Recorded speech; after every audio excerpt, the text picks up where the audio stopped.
So my parents were living on the northwest coast in Tasmania, a small little rural area outside of Wynyard called Sisters Creek. So I was born in Hobart, but then taken back up the coast to the northwest where I grew up. It was good living on the farm. I really enjoyed hanging out in the bush. I really enjoyed being in nature. It was only a small hobby farm, some 40 acres, but we had a reasonable sized bush block on that as well, that I would spend a lot of my free time when I wasn't making art, reading books and comics and the other sort of stuff you do on the farm. Yeah, so it was just a hobby farm. My dad was a boilermaker welder and sort of amateur carpenter as well. My mother was a housewife, and I've got a little sister as well.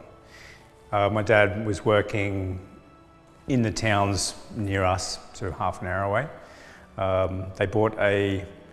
They immigrated from Europe, and my mother was actually, it's an interesting story. I think my mother was visiting Tasmania to see her older sister who had already settled here, and she met my father on the boat, and my father was actually going to work in New Zealand at the time, and they obviously hit it off, and she said, look, you know, I'd like to see you again if you're interested.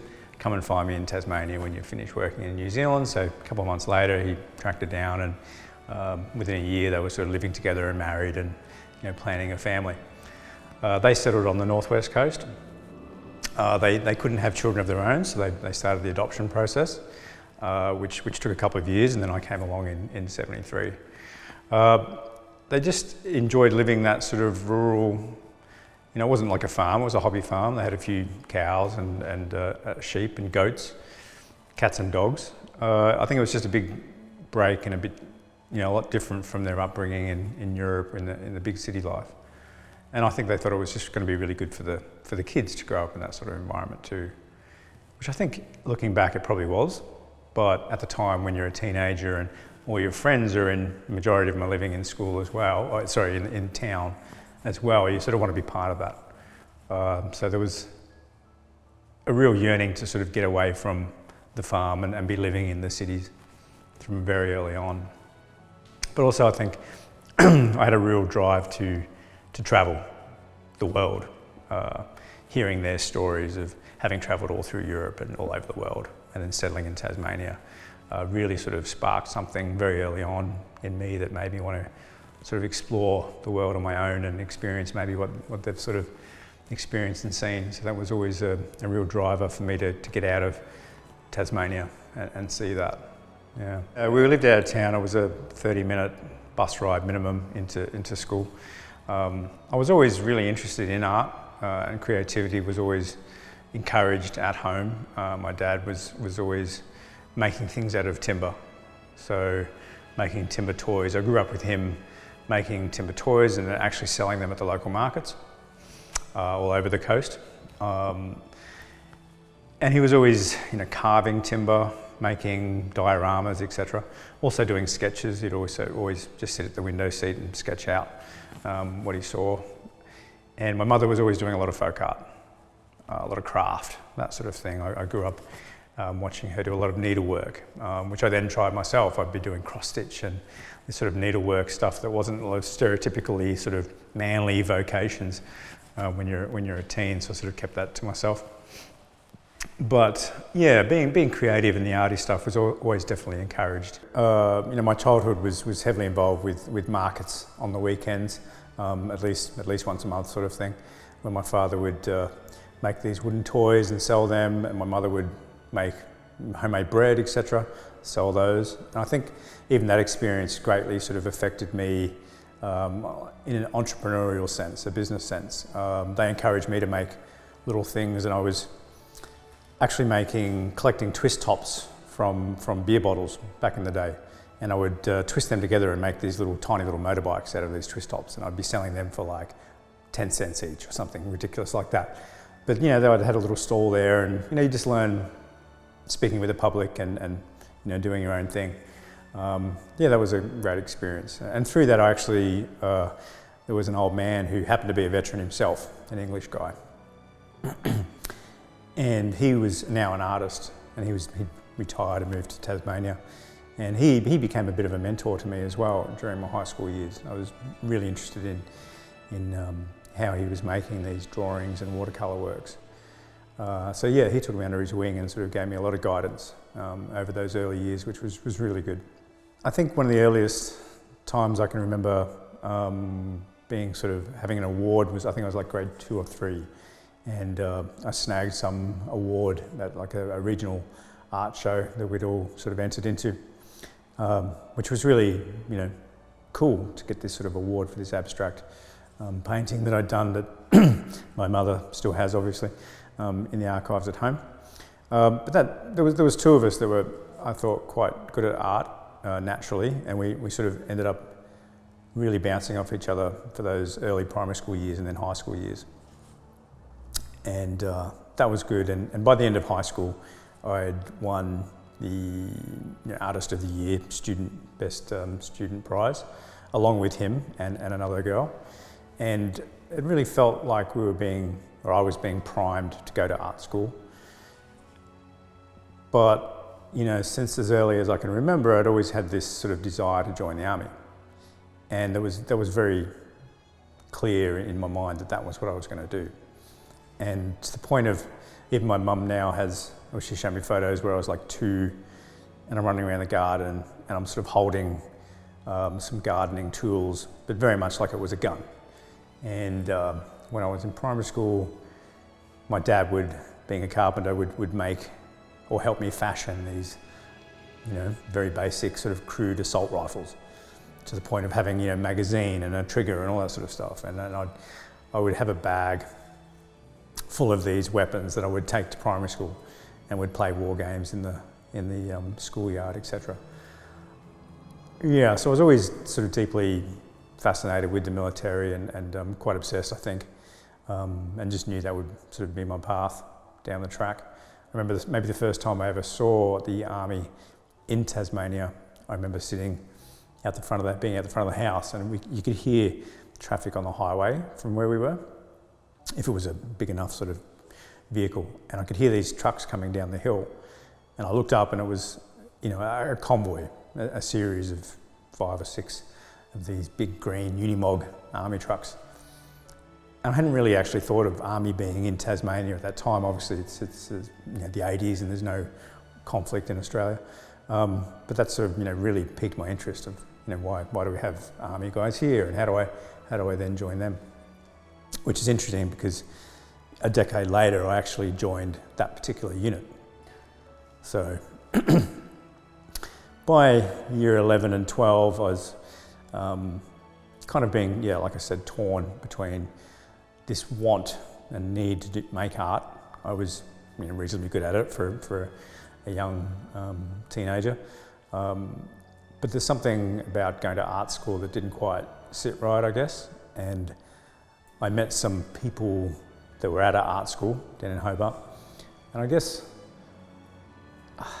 it was, by that stage I was, you know, really invested in boxing and really wanted to go to the army, and that was, you know, very narrow sort of focus, and I wasn't drinking, I wasn't smoking, I wasn't doing those sort of things.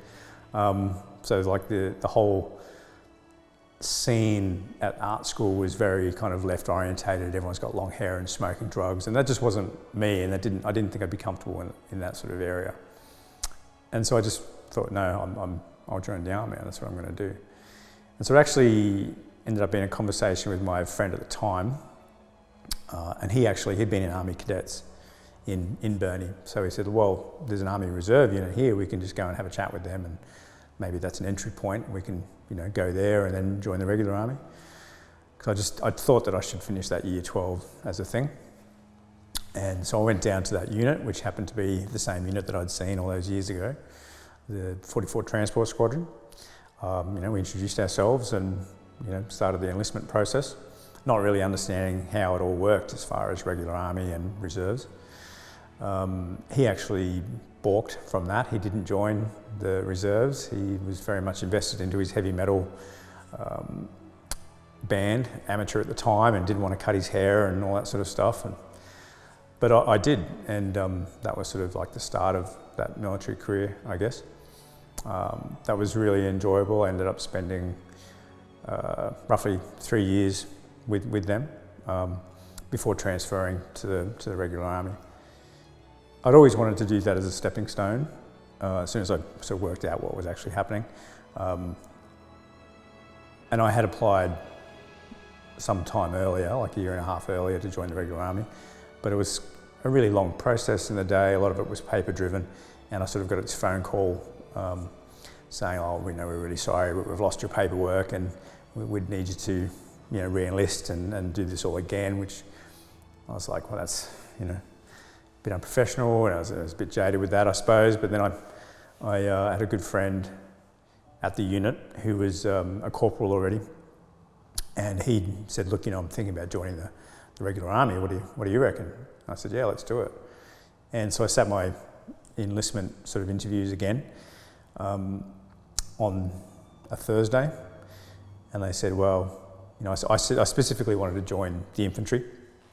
I wasn't interested in joining transport or any other corps. I was very much focused on joining the infantry." And they said, "Well, we don't have any infantry spots for 6 months." And I just thought, wow, it's just taken me a year to get to this point. What do I do?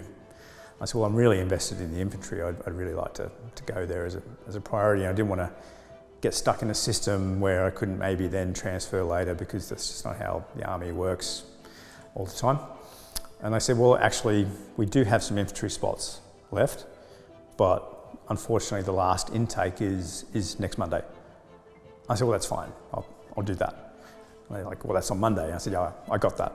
So that was it. I just decided we're doing that, and drove back on Thursday night, told my parents, and by Sunday I was on a plane to Wagga Wagga, to Kapooka. So that was the 19th of September.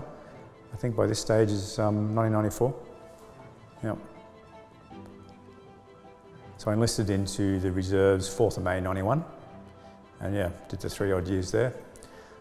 And then moved into the regular army in 94. I actually had my 21st birthday at Kapooka, coincidentally during the duties week. So I very clearly remember being on guard and having to polish all the brass in the guard room.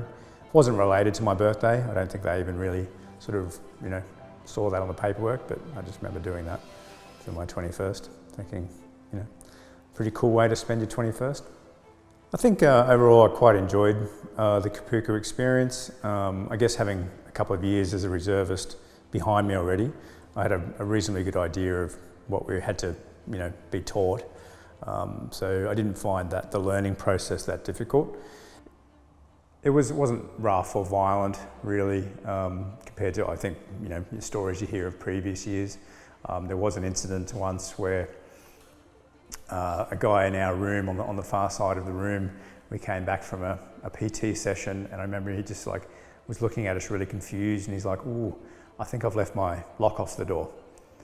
And we're like, that could be bad. And the next minute, the platoon sergeant has just exploded out of the door, out of his cupboard, grabbed him by the neck and thrown him on the bed and landed on top of him, and gave this really big gruff, yelling in his face about what could happen if you leave your things insecure, he did manhandle him, but it was obviously more his ego that was sort of bruised, and he was a bit shook up by that. But that affected him quite deeply, I believe. He sort of withdrew from the platoon and had to go through, psych, etc. I'm not sure if he even continued in the army. And the sergeant that did that was basically immediately demoted and removed from the platoon.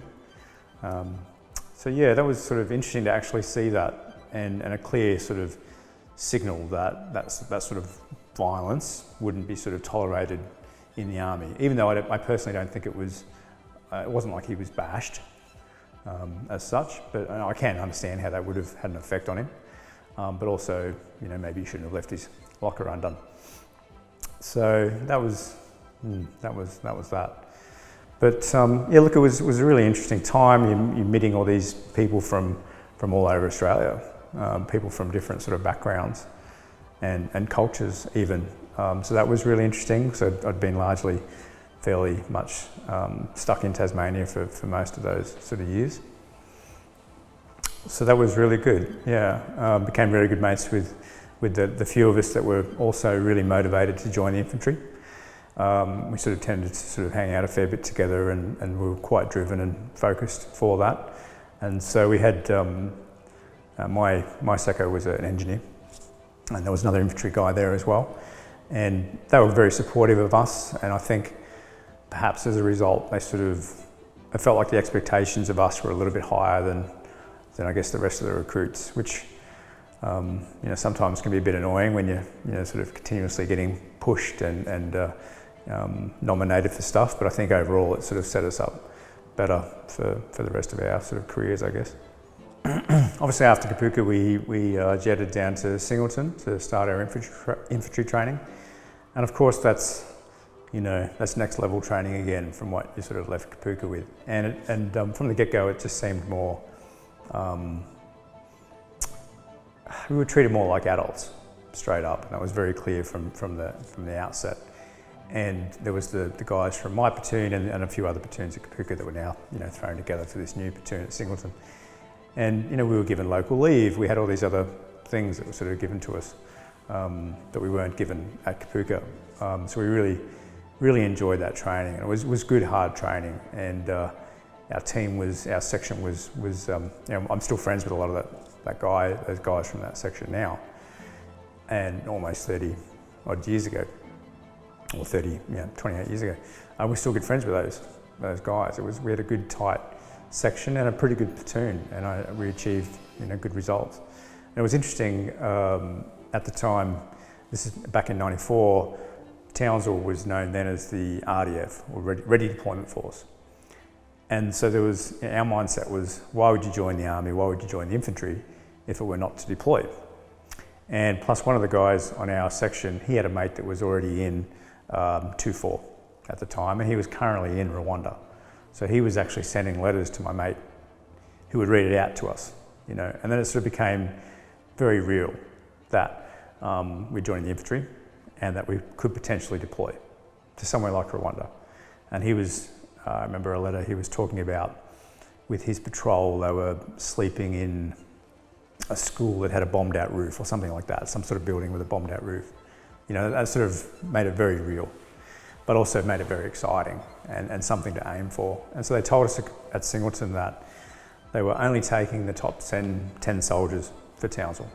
They made that very clear. They said, we'll take the top 10 soldiers for Townsville. We need 5 for 1 RAR, 5 for 2 RAR. And the rest will go to 3 RAR, and we need a couple for 5-7. And they just told us the worst soldiers will go to 5-7. And so it became very competitive at Singleton to sort of, we all wanted to be these top 10 soldiers to go to the northern battalions. And there were a few guys that wanted to go to 3 RAR just because they wanted to be paratroopers. And I had also joined originally to become a paratrooper. I thought being a paratrooper was, the tip of the spear, as good as it sort of got. But then when I was at Kapooka and then Singleton, they just said, look, being a paratrooper is really cool, obviously, but they've never operationally jumped. They've got a really high injury rate, and it's a method of insertion. So if you'd rather just, get on a truck or a helicopter or walk in, it's the same thing once you get to the target location. And so that once at Singo, when they said, look, we're only taking the top 10 for Townsville, that sort of really drove that desire to want to be in Townsville. And so it came down to the end of course function, and they said, right, this is where you're going. And they called out the first 5 names for the first battalion, and those guys were obviously very happy. And the rest of us were like, ooh, but I was fairly confident in sort of my performance. And I was 3rd, I think, alphabetical. So yeah, third name to go to 2 RAR. So I was pretty stoked with that. And all 10 of us came up together, and it was an interesting time, this being the start of '95 now. 1 and 2 RAR, or 2-4 as it was, had this long history of inter-battalion rivalry, which had sort of at times gotten quite violent, particularly in town. And both respective units had their own pub that people were extremely territorial about.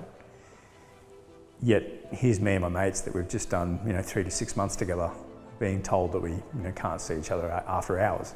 It was just kind of a weird thing for us to get our heads around, and we didn't. We just thought, well, no, we're mates, and they invited us to their pub and we invited them to ours. But you could just tell, particularly with the older soldiers, that it was very much, who's he, what's he doing here, do we have to bash this guy?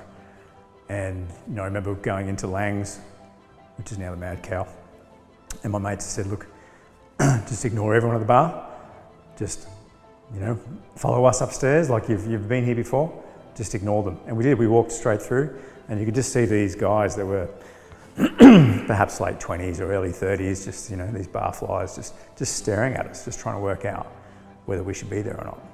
So that was kind of weird to sort of get your head around that, to understand that was actually a thing, because everyone tells you about one army and all that sort of stuff, but the reality on the ground was that there was this real division. And it was later that year, I think I experienced it firsthand, where it was actually a younger guy who'd been at Singleton roughly the same time. He went to 1RAR. He'd caught up with or bumped into an older friend of ours who was really drunk one night. Lovely guy. Somehow it's resulted in an altercation, and this other guy has put this guy in hospital. So it was really bad, and ultimately he was like, I believe he was like stomped in the gutter outside the Bank nightclub by this young soldier trying to sort of get a name for himself, I guess. And so I knew that guy. And then a couple of months later, I was in our pub, and my secco at the time just said, that's that guy. What's he doing in here? Hold my drink. And I followed him out to the toilets, and I just thought it was going to be a, what are you doing here, that kind of thing. And it just launched straight into an assault,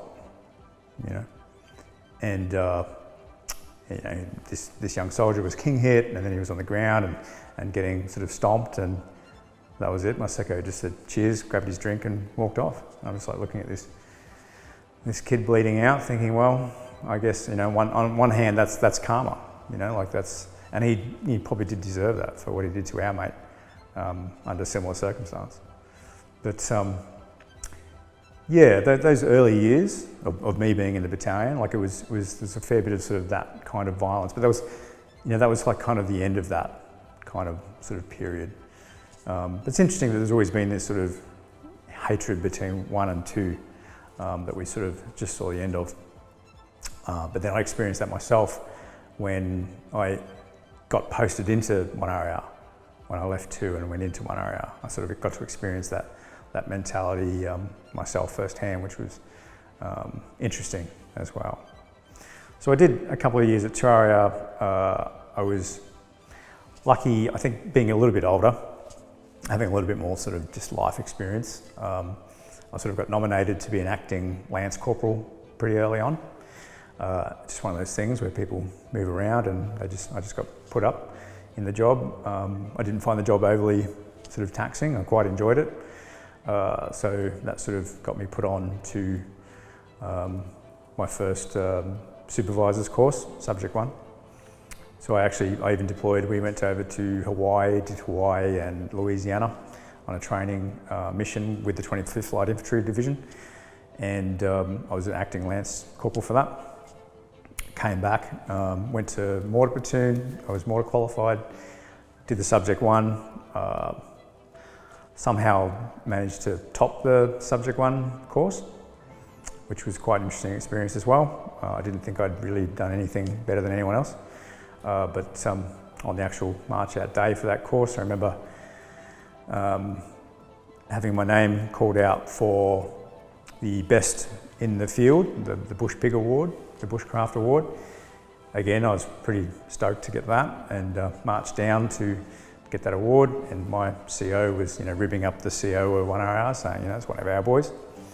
And then one of the 1RAR guys got the best instructor award, and then they called out the student of merit, which I got that as well. So my CO was obviously very happy with my performance, and so I was promoted quickly after that. And then then we deployed to Malaysia, did a 3-month tour in Malaysia, Rifle Company Butterworth. that was a sort of mind-blowing, mind-opening experience. I was very lucky to be taken under by another corporal who was also, we were both ring-ins to that platoon, into Charlie Company. And he was a very experienced corporal in the battalion. So it was very good to get that, really experienced kind of leadership, mentoring under him. It was an excellent trip, our Butterworth trip. Speaking to the soldiers who had done multiple trips, that was, even to them, like that was a real standout in terms of the training we did, but also the downtime we had. Both our OC and CSM were very big on being posted into Malaysia and actually experiencing Malaysia and Thailand and the region, and really using this as an opportunity to get some cultural awareness as well, which was a really good trip. Yeah, we were very lucky. Our CSM was really focused on being in Thailand, using this as an opportunity to go to Thailand himself. And the OC was obviously very focused on getting maximum training.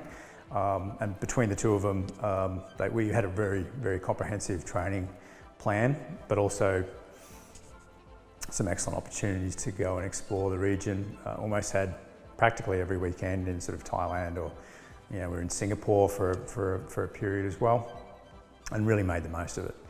It was a really good trip. Our OC, Mick May, later on became Brigadier, and we've stayed in contact since that trip as well. It was quite often I would go out with myself and my secco, and we would run into the OC and our platoon commander, and it would just be the four of us in this bar or a restaurant, And whilst, there was times where I just spent with the other soldiers and going to the bars and whatnot. There was those nights where it was just the four of us, and obviously, he's a major lieutenant, Maseko and myself, but it just felt less about the rank and more about just four people enjoying this experience. And I quite enjoyed that. Yeah, it was good. So where was I? So we've come out of Butterworth, and I've done another subject course, and I've been promoted to full corporal, and so now this is like 98, and I was actually got posted back to Charlie Company, and really enjoying that experience, being my first year as a section commander. At the time, that was actually, I remember people saying that was a bit of a jet move, like I'd literally just joined in 95, and by 98, I was a section commander. So it's a pretty short period of time. Coming from a period in Australian sort of army history where people might take 10 years to get to that spot, not 2 or 3, just because people were staying in their positions for longer, whereas people now, you can feel there's a sense of people moving on quicker. And I was sort of given some options because my CO obviously was very happy from the subject 1 where I'd taken out all these awards, and he'd offered me then, would I like to pursue a career in snipers or assault pioneers? That's what he'd heard. I'd been interested in both. And I was interested in both, and I thought, well, I could do the snipers later. I might just do assault pioneers now. I had a lot of friends there, and I thought, sure, I'll be able to do it all. So I went down and did our assault pioneer officer NCO course, which was again a really good experience. Got to meet some good mates, or made some good mates that were from 3RAR. And that was one of the first times I'd sort of met guys from the southern battalions, so it was real us and them back in the day. But yeah, excellent course, really enjoyed that course, blowing things up, building stuff, blowing things up, it's that real kind of what you join the army for. I came back, or even before I did that course though, I'd actually sat in on, a year earlier, I'd sat in on language aptitude testing. And I remember that day was hungover. I mean, we were all hungover. I was in mortars. It was pretty standard to be drunk every day of the week. I've heard about this language aptitude testing last minute, and they've said, oh, it's down the MI block. So I went down the MI block. I was pretty late. So the class is already full. Everyone's already at the back row. So I had to sit right at the front.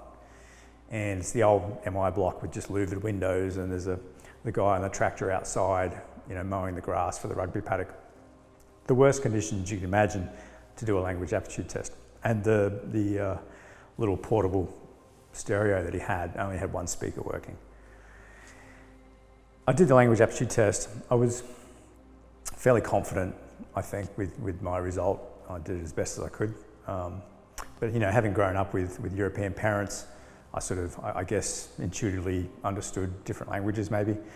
But yeah, a couple of months later they came back and said, well, you've topped that test for the brigade, and we'd like you to consider a transfer to intelligence and a career in that, being a linguist, etc.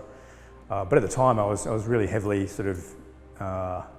committed to being an infantry section commander, or being in infantry in general. And as cool as transferring to intelligence sounded, it wasn't really something I could imagine doing. I was still very committed to the concept of hopefully deploying somewhere as an infantry guy. So yeah, by the end of '98, as having just enjoyed my first year as being an infantry section commander, I'd actually spoken to my CO at one of the dining in nights, and he was asking me then whether I'd consider transferring to intelligence as well. And I just really thought, I almost took it like an insult. I was like, what do you mean? Aren't I a good infantry section commander? I took that quite personally. He said, well, I think you are, but I think they could benefit. I think it could be good for both of you.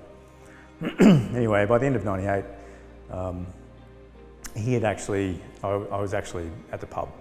I'd been skiving off one Thursday. We all went to the Vale Hotel, got drunk, came back just to do the end of the day function down at the boozer. And he said, I was trying to find you earlier, but I couldn't find you. And I'm like, trying not to be too drunk. And I'm like, funny that. And he said, look, I've just got off the phone with Schema in Canberra, and they're really interested in you doing a year course in Thai at the ADF School of Languages. And we already had this conversation where I told him I wasn't interested.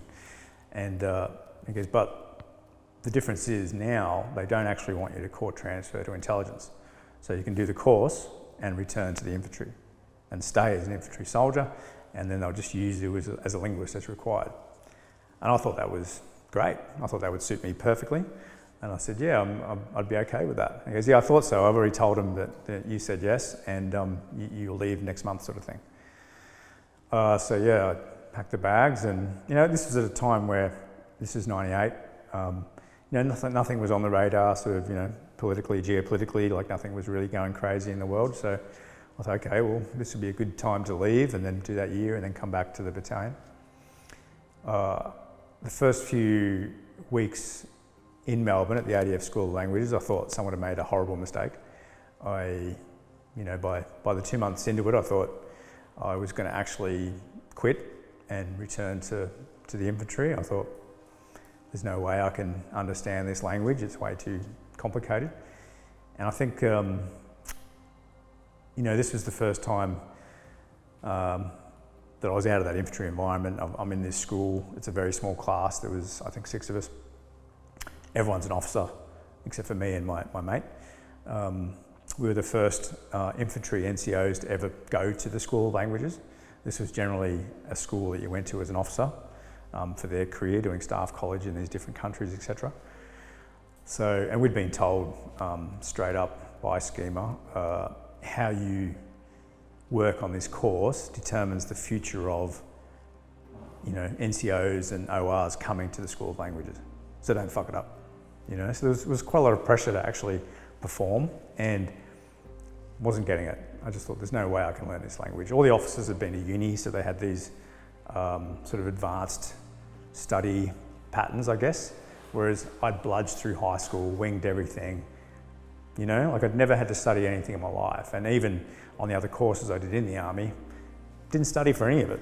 I was just good at it, passed, topped, whatever, So now I've actually been forced to study.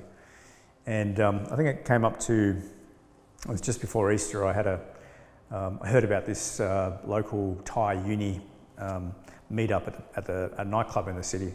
And I was the only one from my course that thought it'd be a good idea to go. And I went there and I met a girl that I'd met earlier when she was catering for this event. And we sat down and we started talking. And, I was telling her that, look, I suck at this language. Like, I'm just not good at this language. And she turned around and said, look, it's 12 o'clock. We've been talking Thai for 4 hours straight. And you've only been learning for 2 months. Like, that's pretty good. Like, don't beat yourself up. Like, I'm sure you can do this. And I guess that was just the encouragement I needed to hear to think, yeah, I can do this. And I just really applied myself from that point onward. And by the end of the course, received one of the top scores. And it was really, I really enjoyed everything about learning this new language. It just opened up, I guess, my mind, but opened up so many avenues as well. And then later on, I got deployed to, when I was in 1RA, I got deployed to Thailand with 3RA as a linguist for them, which is an excellent trip. My second trip to East Timor, I was deployed as a linguist as well to work with the Royal Thai Army. So yeah, it was good. It was good to have that. A very enjoyable part of my career, I guess. So after that course, what happened actually when I was on that course, I was actually in Thailand, enjoying like part of the course went over and did some lessons at the Chiang Mai University, and there was a homestay, etc. I remember sitting in the lounge room with my Thai host family, and we're watching television. And what had happened a few weeks earlier was we'd heard about East Timor flaring up. And I had actually spoken to my then CSM, Bones Brady, and made it quite clear that I was willing to drop everything to come back to the 2nd Battalion and to deploy with Charlie Company. And he said, look, appreciate it, but we're actually not going. Like, 1RA is going. Like, this is sealed, signed, delivered, 1RA is going. They're online, we're not going. So I'd love to take you, but just finish the course. Just stay where you are, don't make anything silly decisions. So I said, okay. And so then, a couple of weeks later, I'm in Thailand, and we're watching the news, and I can see Australian soldiers, deploying to Thailand. To East Timor. But I'm reading it in Thai, and it says, soldiers of the 2nd Battalion, Royal Australian Regiment. And I'm like, that's not right, And the host family's like, oh yeah, soldiers, 2nd Battalion, blah, blah, blah. Do you know those guys? I said, yeah, I am those guys. I'm one of those guys. But they're not supposed to be there. There has to be a typo. It should be the 1st Battalion. And they're like, no, it definitely says 2nd Battalion. I'm like, So, this is back in the day where, you really only have email back home, and obviously the rest is history because it was the 2nd Battalion that deployed. So at that last minute, there'd been that changeover, and 2RA deployed instead of 1RA. So I came back feeling pretty weird about that. And, my section that I'd trained up, they were one of the sections that was involved with a contact at JPA, at Junction Point Alpha. And all the guys I'd known, all my friends, had just deployed on what essentially was the first major sort of deployment of that scale in years, since Vietnam. But then it's the first one, since Rwanda, etc. Like, it was a major thing. So I felt really bummed about having missed that, and probably still do in some way. But then talking with Schema, they said, look, you've got your choice of battalions. You can go to 6RAR or 1RAR, and they're going to go next anyway, so you're going to get that deployment. So I thought I would, I'd always sort of, you sort of hear bad things about other battalions, and I knew 1RAR, I knew Townsville. I thought, well, I'll get posted back to them, and that'll be good. And so yeah, I got posted back up here with the 1st Battalion Bravo Company, and that was an interesting sort of experience, considering how much background there'd been in the 90s with that division, etc. And I found that sort of mentality was still there, unfortunately, and it was largely due to a fact that there've been a lot of people in 1RAR that have just only ever been in 1RAR. So by the end of that, 99, 2000 period, there's guys that had only ever been maybe 10, 15, 20 years that had only ever been in 1RAR. Whereas I think some of the other battalions almost made a little bit of an effort to sort of shuffle guys around. In one area that felt quite almost inbred. And when I went there, I was one of the first guys from Timor that had been sort of posted into the unit. And by the time I left there, there'd been like half the sergeants were from Timor. A lot of friends came across with postings, etc. So that really started to change the sort of the dynamic and their mindset. But yeah, I took an infantry section across to East Timor. We deployed and returned from that. I was lucky in the sense that I did the first 3 months with Bravo Company as an infantry section commander, and then went across and did the last 3 months as an assault pioneer section commander. So different role, different experience. And at the end of the day, it was a fairly good trip.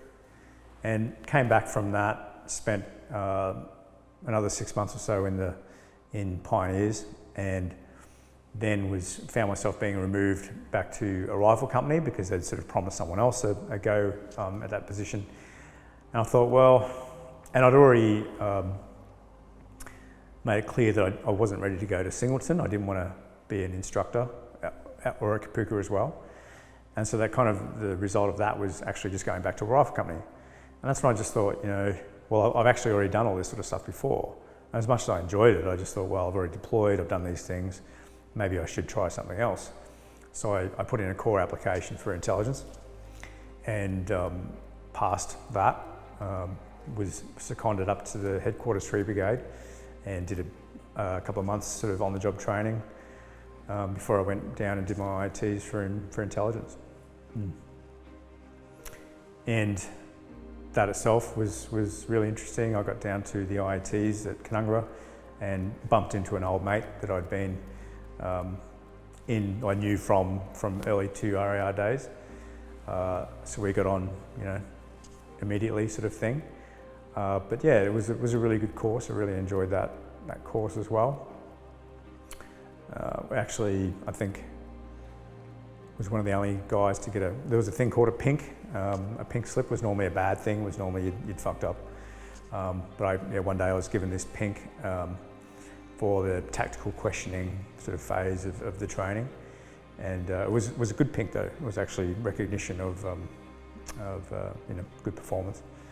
And so I'd actually really wanted to become involved with the human side of things, human interrogation, that side of things.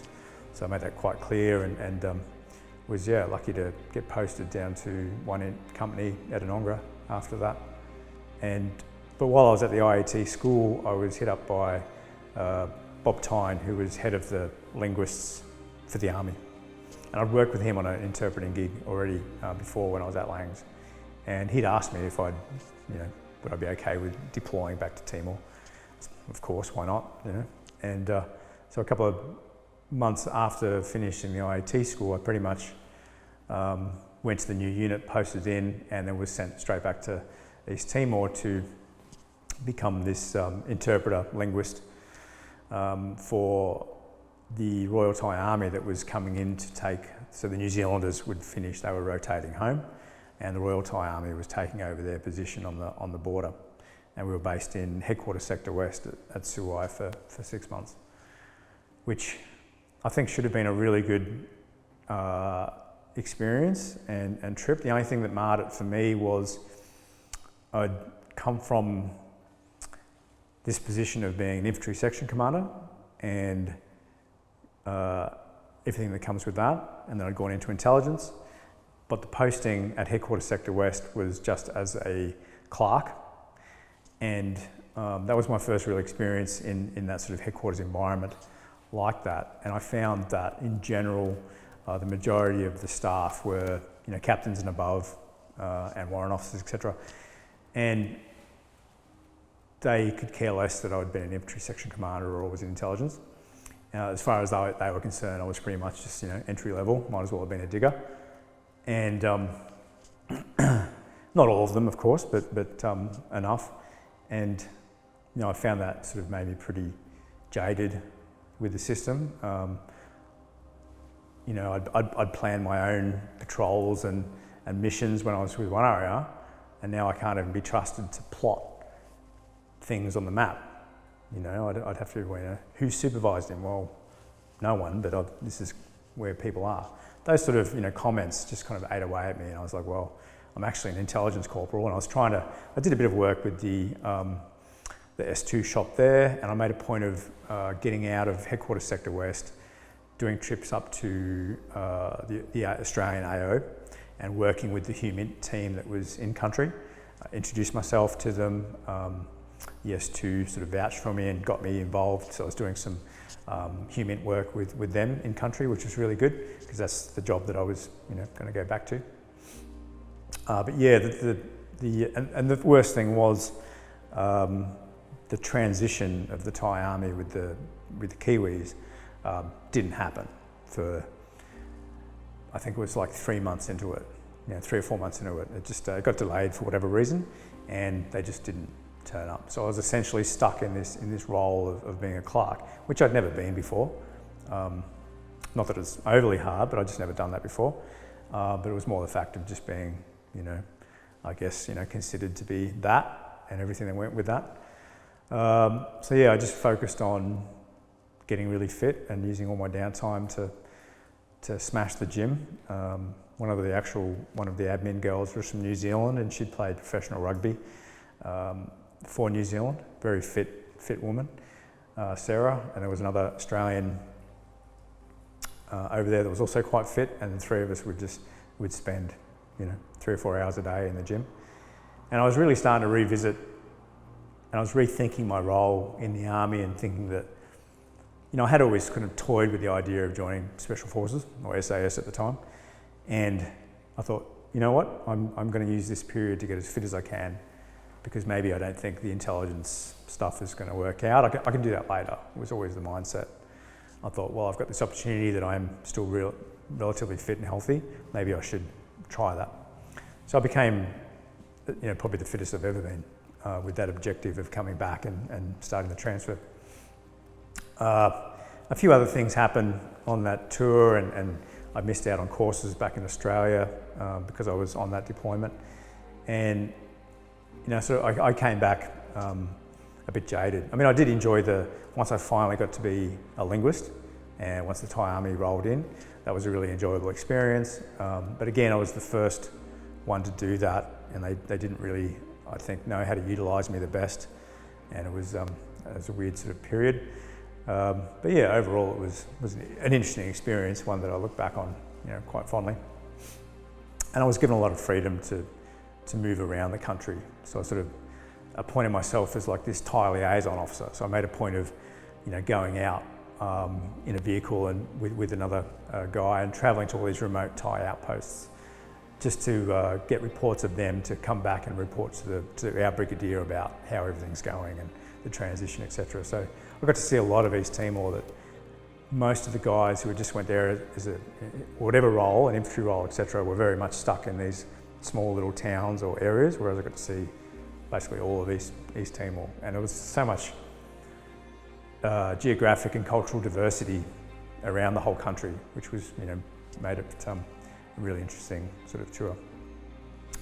So I came back to Australia, and I should point out that before I court transferred to intelligence, I got married, and so this period now it's coming up to you know, almost 10 years being in the military, and my wife fell pregnant, and we sort of were discussing, you know, where we go from here, and I sort of made the decision that I just had an injury as well.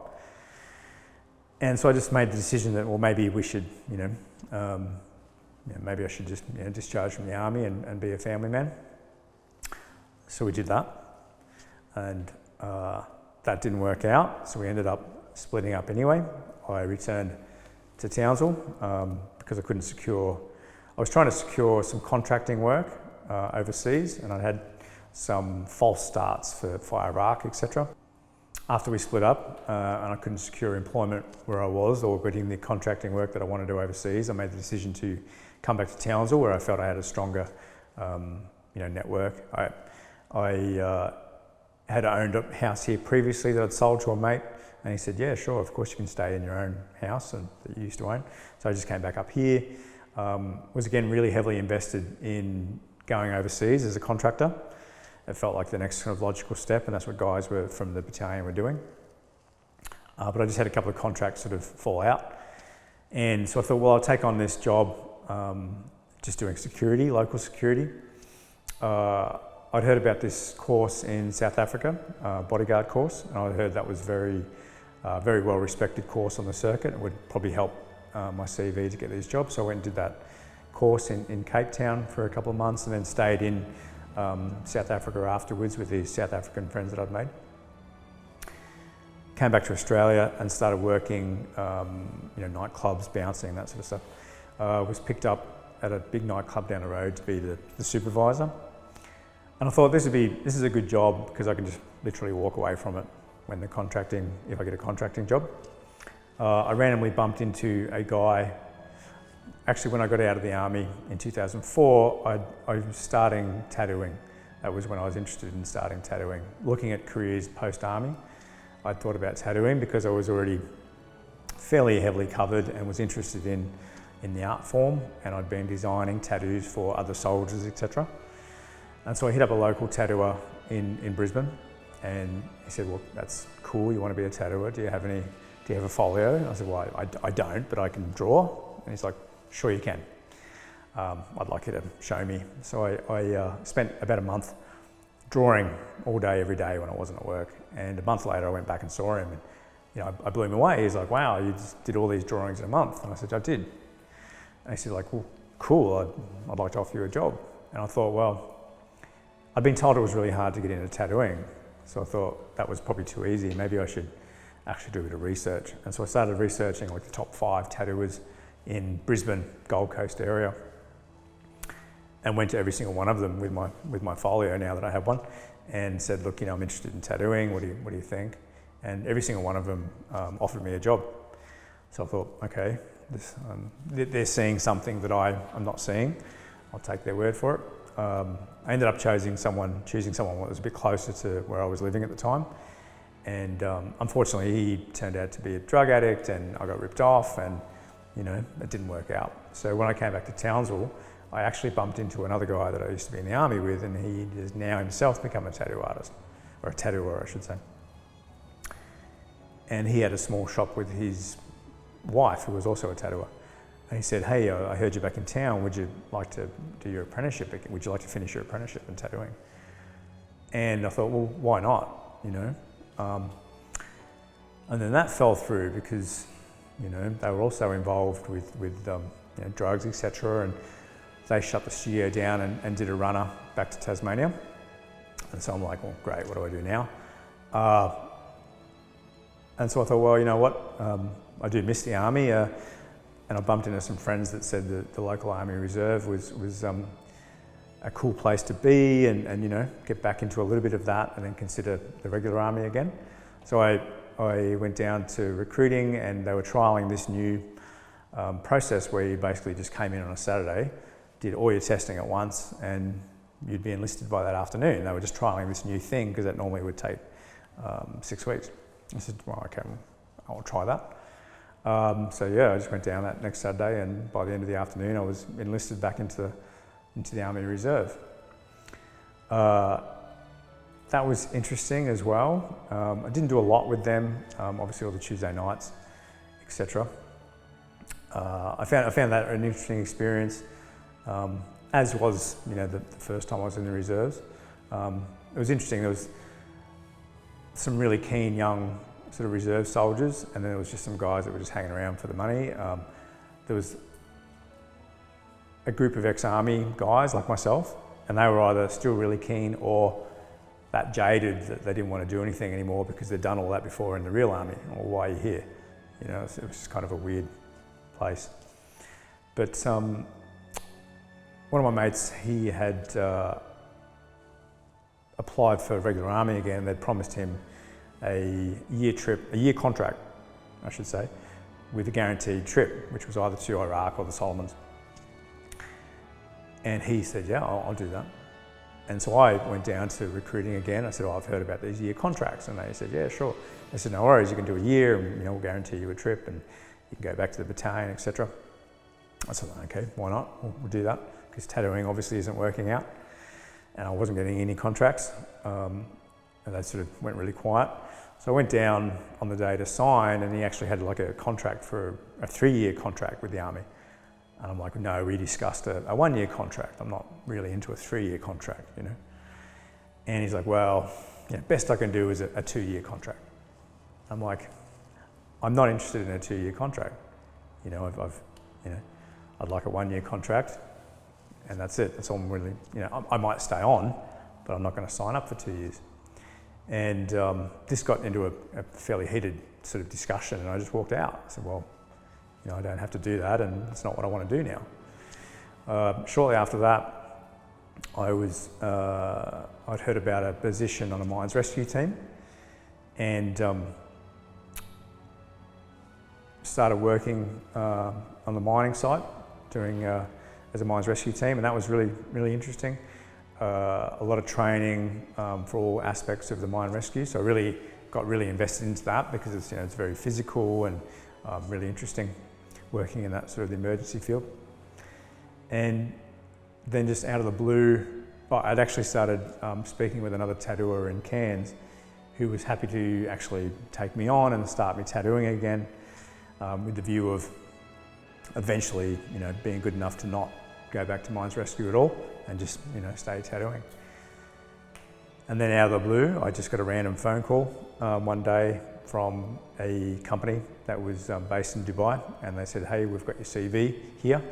We'd like to offer you, we'd like to discuss an offer of employment as a security team leader in Afghanistan. Would you be interested in having this conversation? And I'd had those conversations before that never went anywhere. So I was like, well, it's a bit like, well, I've got a good job at the moment. What are you offering? And they go, well, this is a contract, like it's actually live. It's actually right now. We just, we need to staff it with a few more people. So yeah, this is a real deal. Like, we have the contract. So I was like, okay, when would you want me to start? And they're like, well, we'd like you to start next week if you can, which reminded me of, when I joined the Army. And the tricky thing was I'd literally just got to the mine site and I was supposed to be there for 2 weeks. So I said, look, I'll call you, let me think about it, and I'll call you back. But I was already really, sort of committed to that. And I went around and spoke to some of my management and said, look, I've been offered this job. I'd really like to go and do it. I think it's, it's a fairly rare opportunity to sort of be offered, and I'd like to take it. And they said, yeah, we think you're crazy, but go and do it. So I just rang them back and said, yeah, okay, I'll start next week. And I organised to get myself off the mine site, bought a bunch of gear online, and flew to Dubai sort of a week later. And it was a year contract that it was an open-ended contract with them. I told myself, well, I'll stick it out for a year and see what happens. I had no sort of like agenda or timeline in mind, but I thought that'd be something to do. That in itself was a really interesting experience. There was a guy, they asked me if I knew anyone that would be free to work as my 2IC. There was a British Royal Marine Commando that I'd done my bodyguard course with in Cape Town. I shot him a message. I said, are you free at the moment? Do you want to come and work for me? He said, yeah, why not? So we all rocked up into Afghanistan, and we're running a close protection team for this major US engineering mob. Amazing opportunity to see the country. The difference, I think, from being deployed to Afghanistan, the military can give you a very small experience of that country, of any country, and it can be quite insular. Whereas, maybe twice a week I'd be in helicopters travelling all over the country, getting our engineers. They had a ring road project, so they're forever going out to different parts of the country to observe and see how these construction tasks were going. We were either doing that by air or by road, so we got to see a lot of the country. But being a city contractor at that stage, not being aligned with any defence, also made things a lot more dangerous, probably, in many ways. But at the same time, we were mostly low profile stuff, so dressed like a civvy, running around in beat up local vehicles, etc., trying not to create too much attention. And you're sort of moving around people, and with people we had an Afghan team, a composite team. Again, it's a different experience that most of the soldiers have when they deploy to these sort of countries. It was extremely stressful. The workload was really high.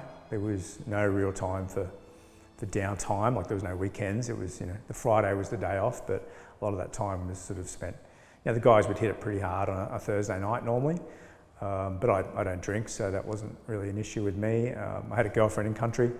I'd spend time with her or with the mates, doing a bit of shopping or hanging out, going to the gym, usual sort of contractor stuff.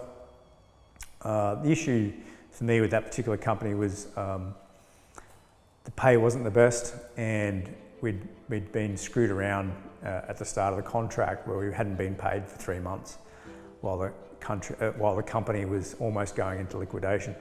And I carried that, or we all carried that distrust of the company, and the guys I worked with on my team and my project were really good. It was a South African company though, and very South African heavy, and there was a lot of conflict between our particular project and all the other projects.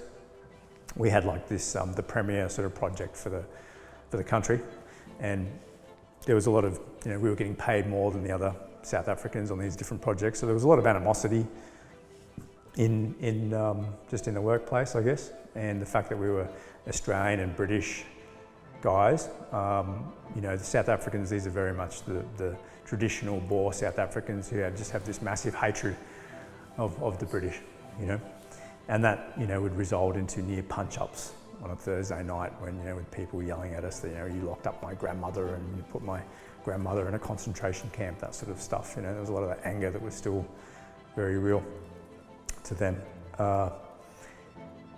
And I'd now formed relationships with other guys in different companies, and again, one of the other guys that was on my bodyguard course in South Africa, he was now in this other company as well. And I just met one of the project managers in town at one of the restaurants, one of the contractor sort of watering holes, and got speaking with him about that, about life in general. And he turned around and asked me one night, said, would I consider working for their company on this project they were standing up. And it was going to be a different sort of project, and by this stage I'd been living in Kabul for close to a year, and I really didn't like Kabul at all. I'd been robbed at gunpoint twice at this stage by Afghan police. First time was a legitimate sort of, we went through a checkpoint, and at that stage the rules of being armed in Kabul were sort of like changing, and we weren't allowed to bring these weapons in, and there was all this licensing stuff. But it still did feel pretty raw, being stripped of your weapons and still having to travel through Kabul. The second time I was, my convoy was targeted by Afghan special police, and they were apparently a rogue element. And so we were at the Snap VCP coming back from the range on Jalalabad Road, and I remember just like being on the phone, ringing my headquarters, telling them that we're in this Snap VCP and something didn't feel right. And I've got an Afghan with a gun in my face through this door, and someone's grabbing my arm, and I looked across and I'm like trying to bat off this arm, but it was this other Afghan police with another gun in my face and trying to take my phone off me. And I looked across, and the rest of all the Afghan recruits that we were training, we'd just been training at the range, like they're all being lined up in this ditch.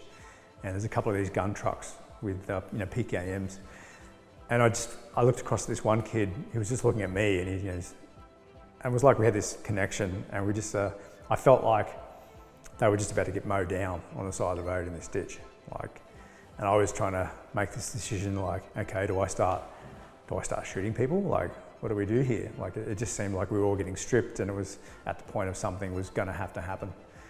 And I did feel that we were just about to be executed on the side of the road. And the they took all the weapons and said, look, if you follow us back to our compound, we'll give you a receipt and go through the paperwork. So, okay, cool. We did that. We started following them through the back of JBAD, and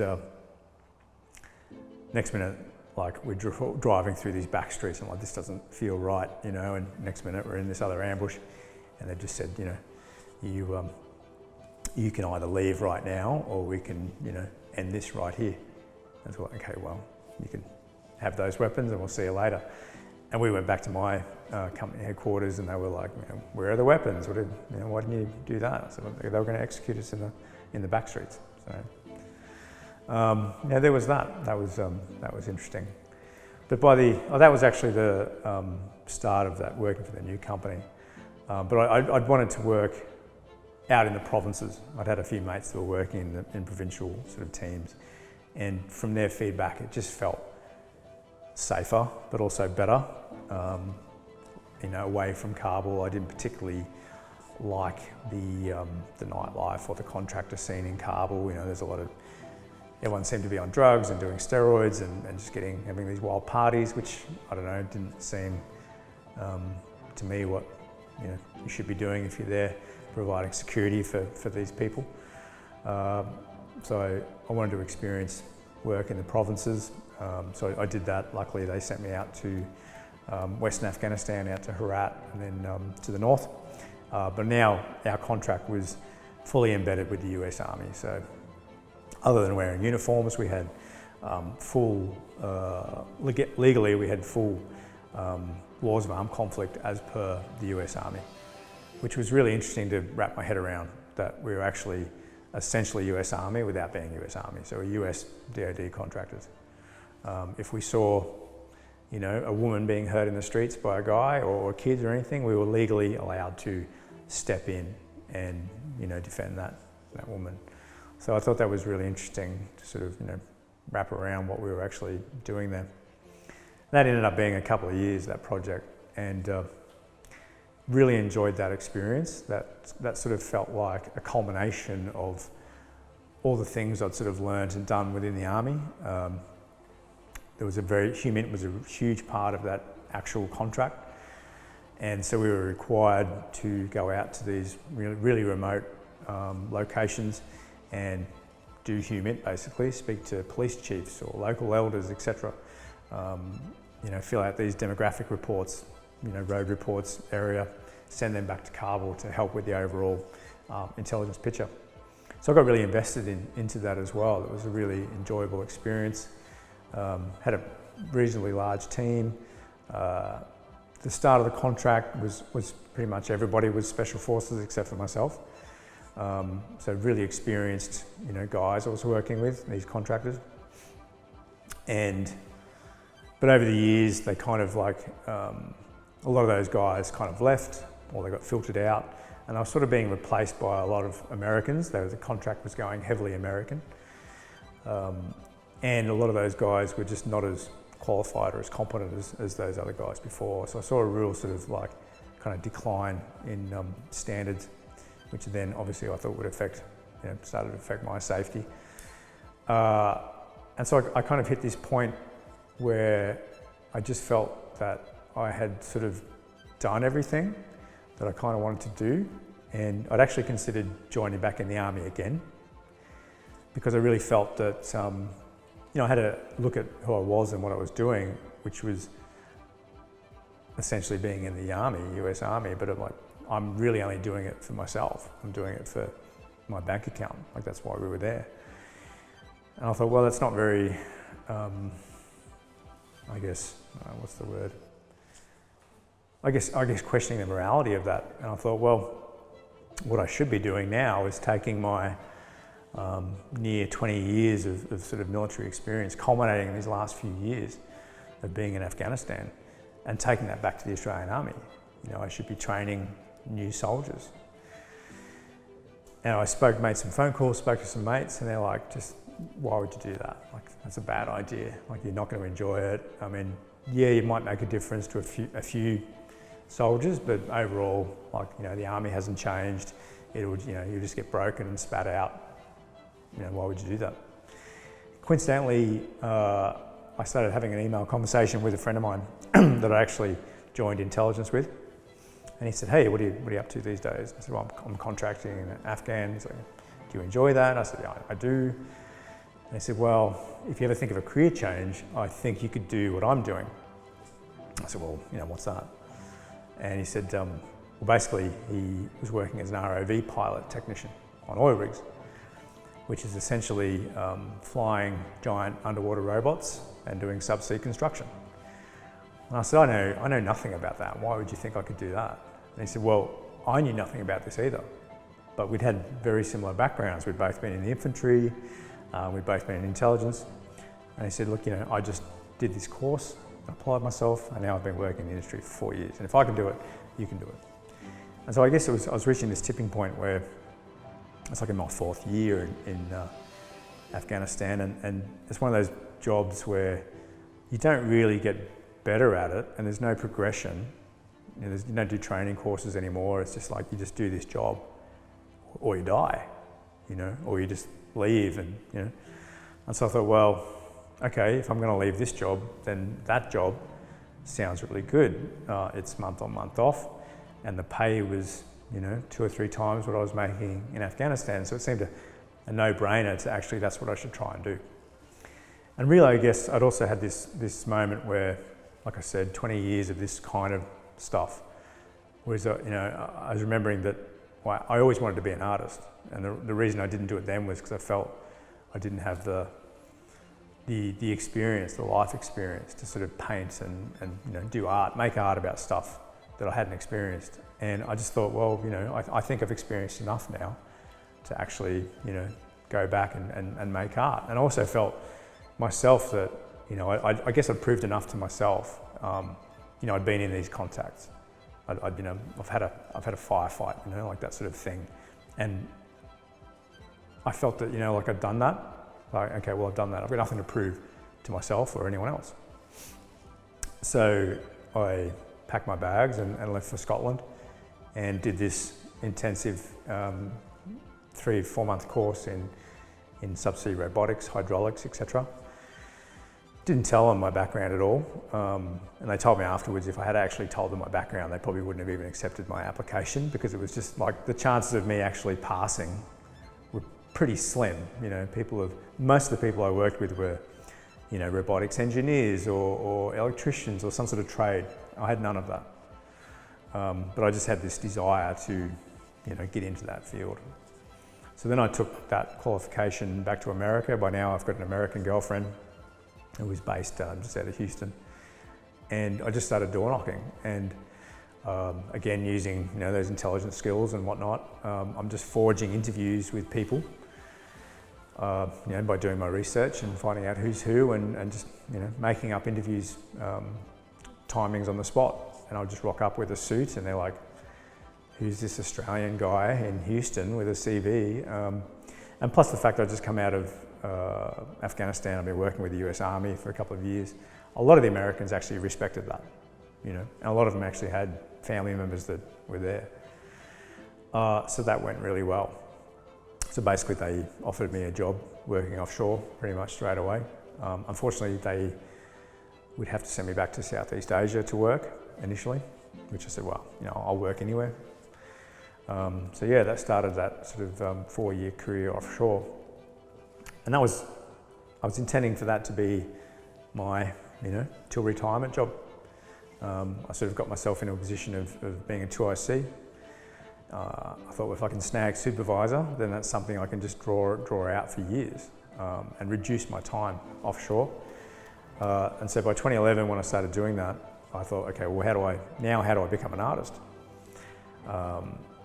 I actually had rolled my ankle really badly, just doing PT down the Strand, just rolled my ankle, and that I was, bedridden for a couple of weeks. And just to relieve the boredom, I just started drawing. And then I went and bought some cheap paints, and I just started painting. And by the end of that 3 weeks, I'd just been painting and drawing so much. And my mate at the time, he knew a guy who was doing airbrushing. And so he said, do you want to meet this guy doing airbrushing? And so I met him, and he's like, oh, these are great drawings and stuff. have you thought about tattooing? I said, well, I have, but I can't get into it. It's not going to work for me. And he said, well, do you want to learn some airbrushing? I said, yeah, sure, why not?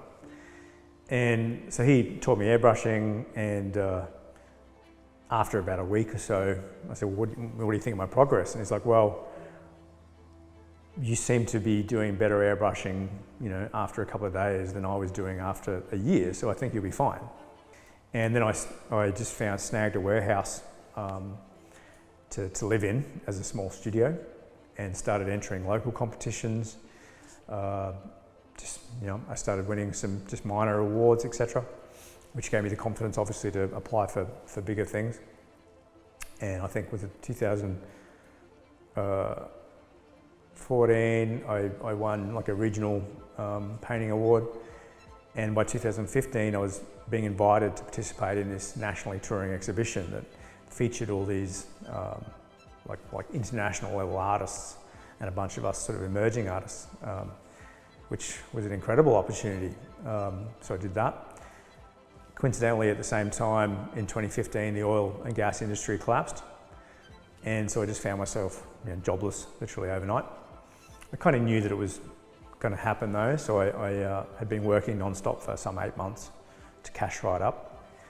And because of the strength of my work in that art exhibition, I met a woman who would then change my life, and she said, this is really interesting.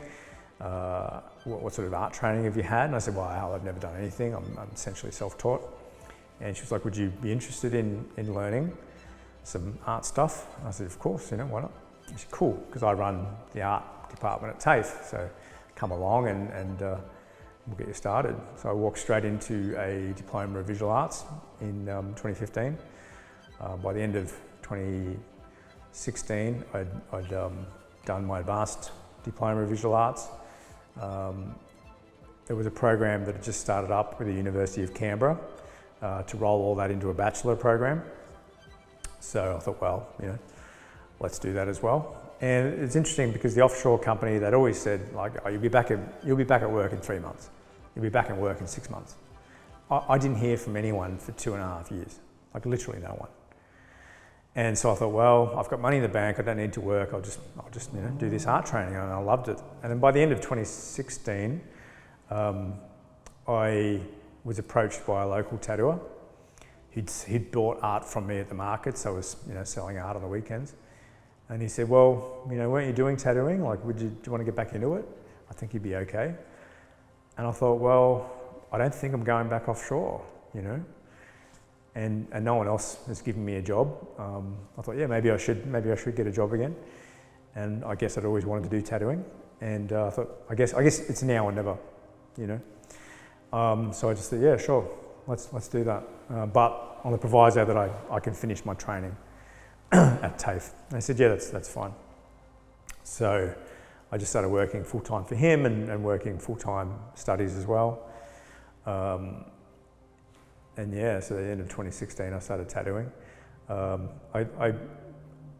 got competent fairly quickly, I think, which is largely thanks to that long sort of history of actually drawing and doing real art. And I changed studios the next year. I started winning other art awards, etc. And then the big one was in 2018 when I applied for the Napier Waller Art Prize at the Australian War Memorial and won that. That was really unexpected, but really, really cool sort of achievement. And I did that, the work I submitted for that was actually about a mate of mine who in 2011 was shot in a green on blue incident in Afghanistan. And so I'd met up with him after 2011, just at the Boozer at 2RER, and he told me his story, and I always thought I'd like to tell his story in an art form. And so yeah, when I had the opportunity for the Napier Waller Prize, I thought, well, this is a great opportunity to tell Sprouty's story. And so that work was obviously appreciated, and I won the prize. But then I won Student of the Year for TAFE as well, and then became a runner-up at the state finals the following year. And so by the end of 2018, I just thought, I was ready to actually have my own studio.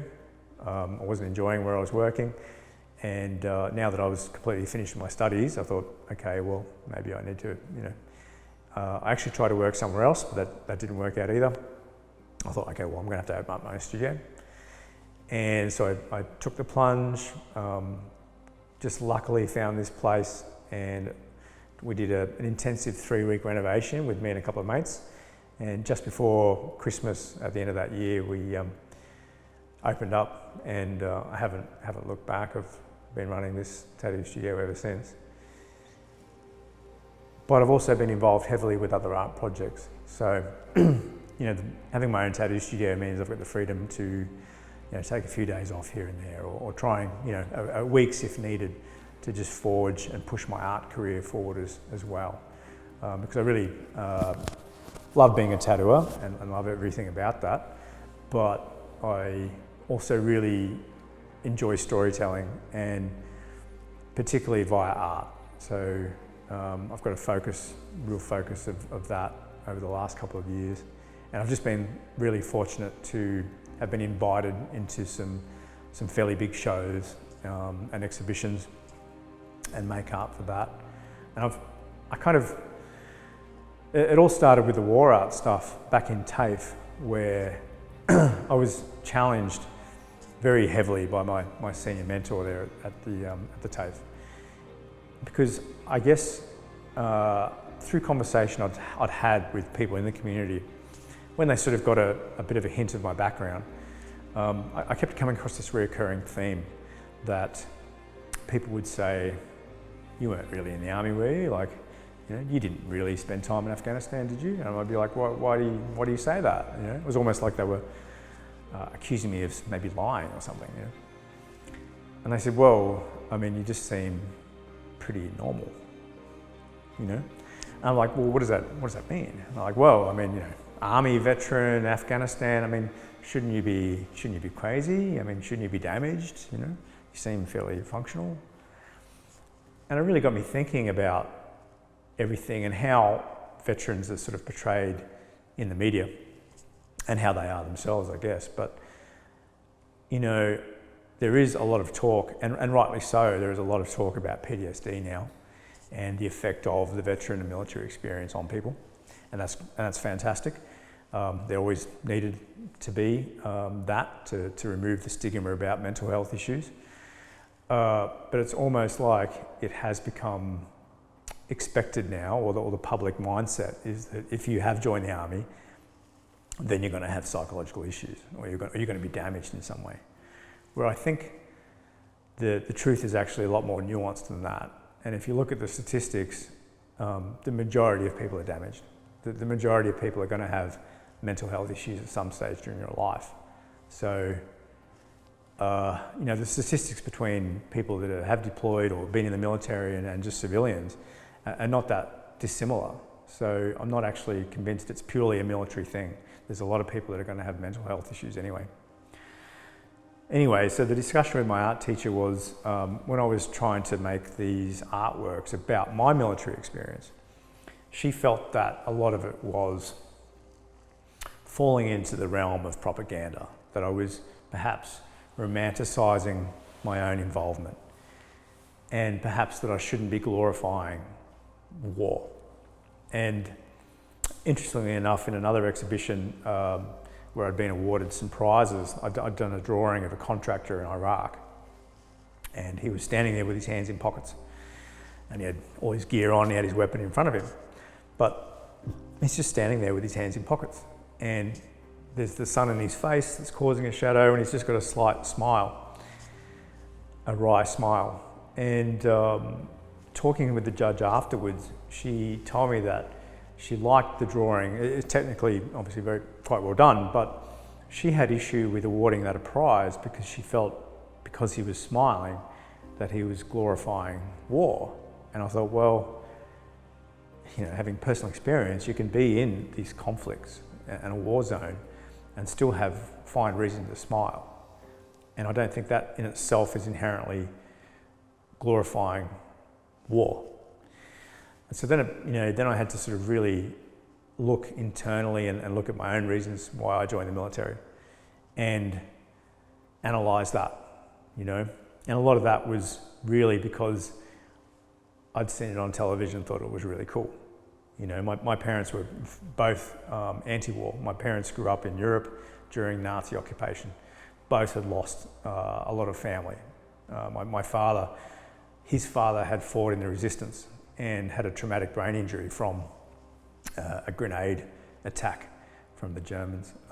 So they'd all suffered, and one of the big reasons why they didn't give me a dual citizenship was because they were scared that I would be conscripted in Europe and have to fight somewhere. And, you know, ironically, you know, I joined the military of my own free will, if there is such a thing. But, you know, I was heavily influenced by television, and I was heavily influenced by movies. You know, like I grew up watching John Wayne movies as a child, Battle of Iwo Jima, you know. And I was actually for a long time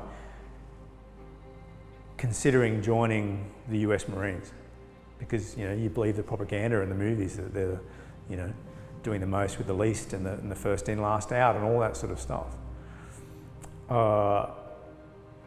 Yeah, so, you know, movies and pop culture really influences the way people think. And so then, you know, obviously I'm doing more research into propaganda and all those sort of things. And I guess I did, I understand now what my teacher was saying, but at the same time, you still have to be able to truthfully tell people's experiences, especially if they're guys and girls that have been there and experienced that. And, you know, a lot of my reasons for joining the military, I mean, they're my own reasons, they're not the same as everyone else's, but I find it's really interesting. You know, I joined because, you know, I wanted to travel the world. I joined because I wanted to go to war. I was I remember thinking that the US Marines were, and still do, very open about the fact that they want young men to kill, and that, you know, that whole kill mentality is still pushed really hard on Marines, whereas in the Australian Army, that's not discussed. That's not why you join the Army. You join the Army to, you know, protect the country or some sort of, you know, uber patriotic sort of reason. That's not the reality. That's not my reality. That's not the majority of the people I join with. I don't think that's their sort of reasons either. I remember very clearly being a young soldier talking with other mates about, you know, we just wanted to go to war, we just wanted to kill people, we just, you know, they just wanted to do those things. That doesn't get talked about, or, you know, we don't talk about, but I still objectively think that's kind of the reason why a lot of, particularly young men, join. And I've found in my role as a tattooer, speaking with a lot of young soldiers, and that's one of the questions I generally ask them. I don't speak about my own experiences. A lot of them don't even know that I was in the military, but I like asking, you know, why they joined. And a lot of it isn't what seems to be pushed by people, particularly older veterans. Everyone likes to now say they joined to defend the country, and everyone joins for this reason and that reason. These patriotic, romantic, patriotic sort of validations. But the people I'm speaking with, as were the people that I joined with, they either want to go to war, or there's no jobs in their shitty little town somewhere in Australia, and they've got to get out of what they're doing and do something with their life. And that seems to be a reoccurring theme. And so I actually now, whilst I still want to tell people's experiences, I'm also really heavily invested in telling those stories as well, and shining a light on, you know, why did I join? Why do other people join? Because I think all those add to the conversation about, you know, Australian military history. I think we have to have those honest discussions, because I just feel that we're at a period, particularly now, where we just wrapped up from Afghanistan, and there was a lot of people questioning, like, well, what was the point of that? Was there a point of that? And there's a lot of, even within the veteran community, everyone's like, well, what was that for? Whereas I kind of think, like, did you really think there was a point, other than potentially supporting the Americans in what they were doing? So it's interesting to hear people sort of questioning or making those sort of questions when none of those mattered when they joined the military anyway. You didn't need a point or a greater justification other than just, you couldn't get a job where you were, didn't want to go to uni or couldn't, and, wanted to join the army and go to war and maybe kill some people if you were lucky. They always seem to be the sort of driving factors. And I think that's something that, particularly in Australian military history, we've seen since the Boer War, since the Anzacs. There was that sense of adventure and doing something different and being pulled into that war, which essentially had nothing to do with Australia at all, other than the Commonwealth ties. But then, if you look at the First World War, within the first couple of years, recruiting dropped dramatically because all these damaged, broken, and dead men are coming home to Australia, and people are like, well, maybe that's not such a good idea after all. And that's when, drastic changes happened with recruiting, and they started recruiting people they wouldn't recruit 2 years earlier.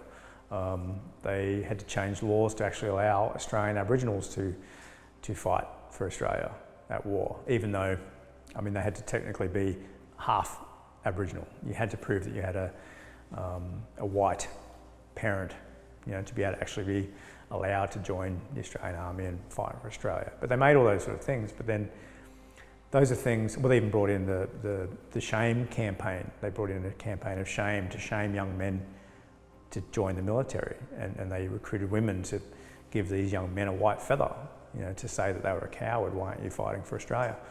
But we don't collectively talk about that side of it. We're just uber focused on the legend of Anzac, which really is the myth of Anzac. It's not real, a lot of the stuff they push out. But I think it's an interesting sort of thing that I've observed in other countries. Like every country has these kind of mythology, particularly with their military, that's again pushed by government. When I was in China, there was one of those porcelain sort of cups with this figure on the side, and I'm like, well, who's that guy? Who's this army guy? And no one really knew, and I was like, well, you're selling these cups with this guy, who's that? And then these other people go, oh, well, that's that army guy. He did this army stuff and he saved all these people during this war. It's just this mythology around these people.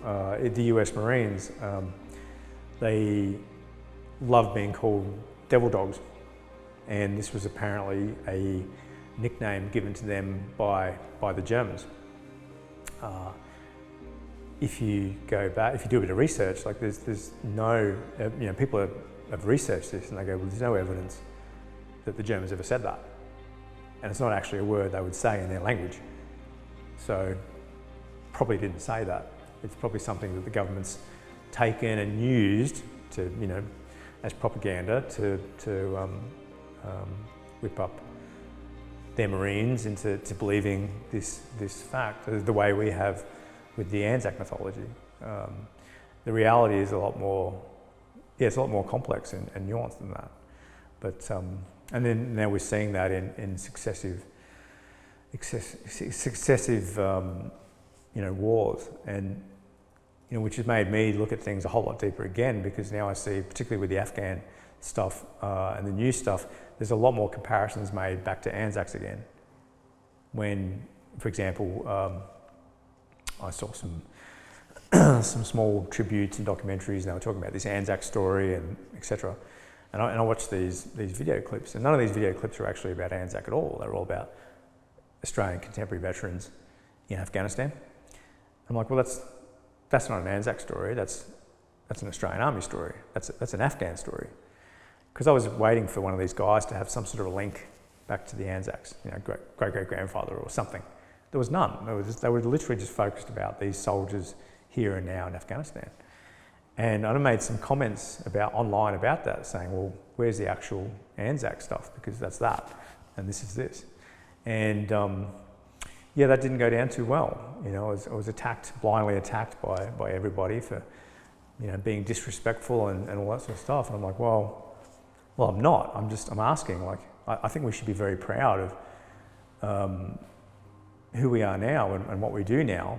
And I don't think we need to just ride on the coattails of the Anzacs. So yeah, I've become quite invested in that, sort of looking at that as a phenomenon as well, I think, and trying to work out how we got to this point and why. To me, the reasons are very clear. This is a deliberate action by government to push this mythology, and you only have to look at some statistics like the end of World War II. There's a book out there written by a former army captain, The Long Shadow of Anzac, and they look at things like that the Australian government has spent something like 10 times more than every other Commonwealth country combined in commemorating the end of the First World War. You know, massive street parades, all these, you know, education campaigns, etc., etc., etc.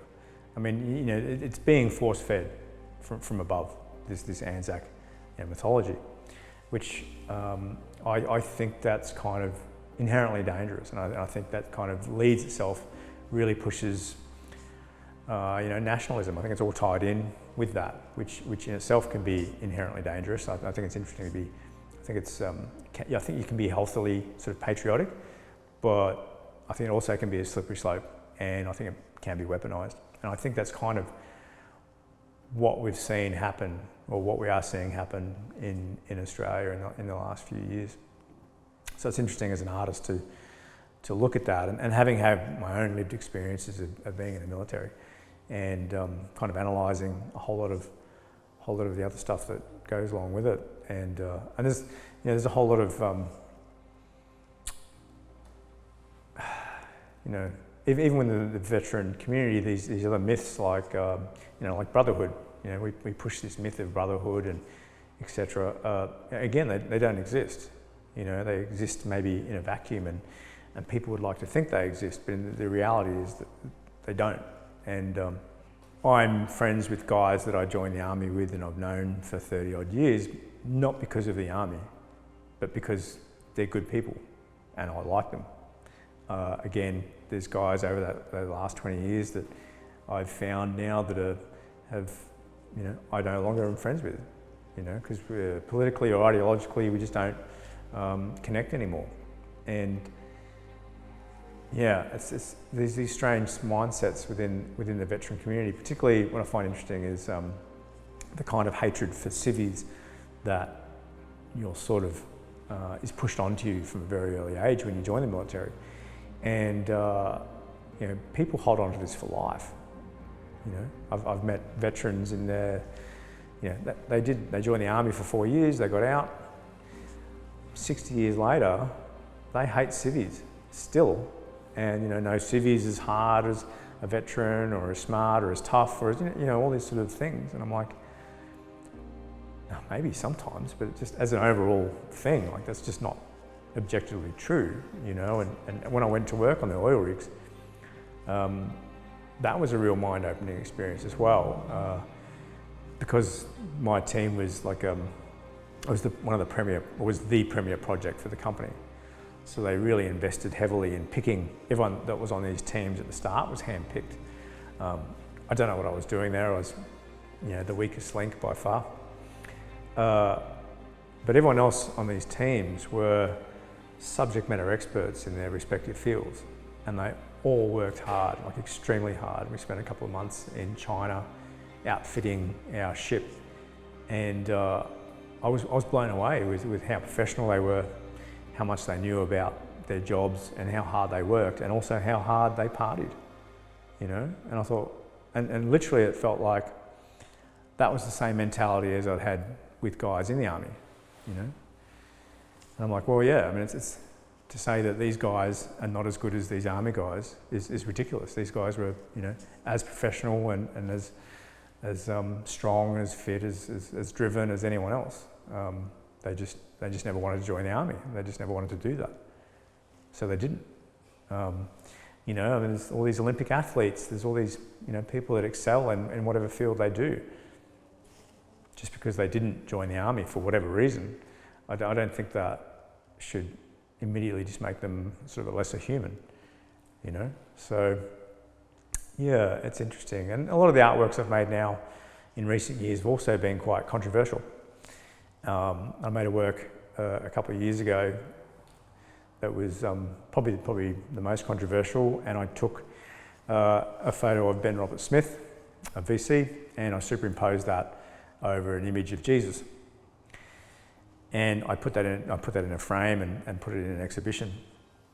And that was invoked a lot of hatred, which I knew that's what would happen, and that didn't worry me at all.